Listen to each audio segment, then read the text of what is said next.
Praise Lord. आप लोग सब कैसे हैं? বেতন আছে কি কি জিনিসে বেতন আছে আজকে আমরা দেখব।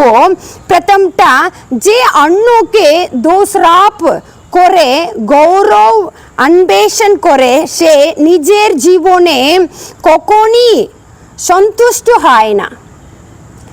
আমরা অনেকের জীবনে দেখছি দোষারোপ করা, মানে ও ভুল করেছে অন্যদেরকে দেখিয়ে দেয়, ওইটা অন্যদের সঙ্গে গিয়ে ওর কথা নিয়ে কথা বলে।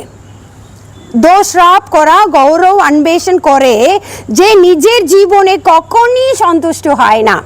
वचन আছে गीता उपदेश 16 का 28 में लिखा আছে, विबत गमी लोग विबत বলে দেয়, परचार्ज घनिष्ठ বন্ধুদের আলাদা করে, ঘনিষ্ঠ বন্ধুদেরকেও এরা আলাদা করে দেয়।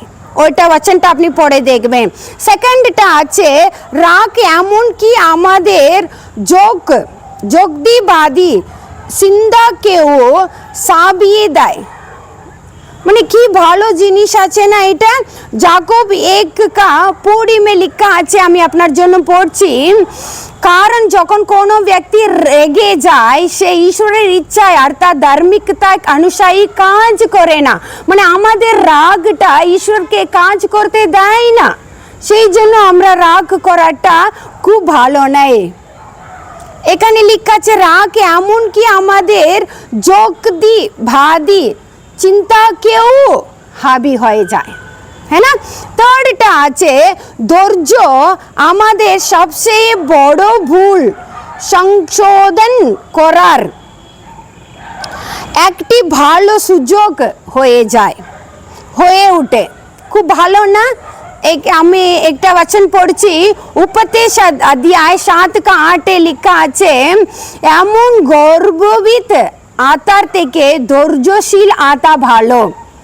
মানে আপনি ধৈর্যশীল আছেন, খুব ভালো। গর্বিত লোক থেকে এইটা খুব ভালো আছে।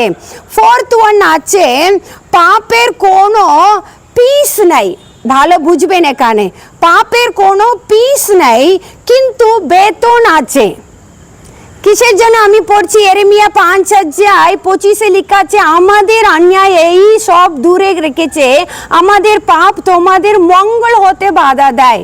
আমাদের মঙ্গল আসছে না কেন? আমরা পাপ করেই যাচ্ছি, ছোট্টবেলা থেকে বড় থেকে আমরা পাপ করেই যাচ্ছি। সেইটাই আমাদের ভালো মন্দ আসতে দিচ্ছে। এটার জন্য আপনি খুব ভেবে দেখবেন। God bless you, thank you.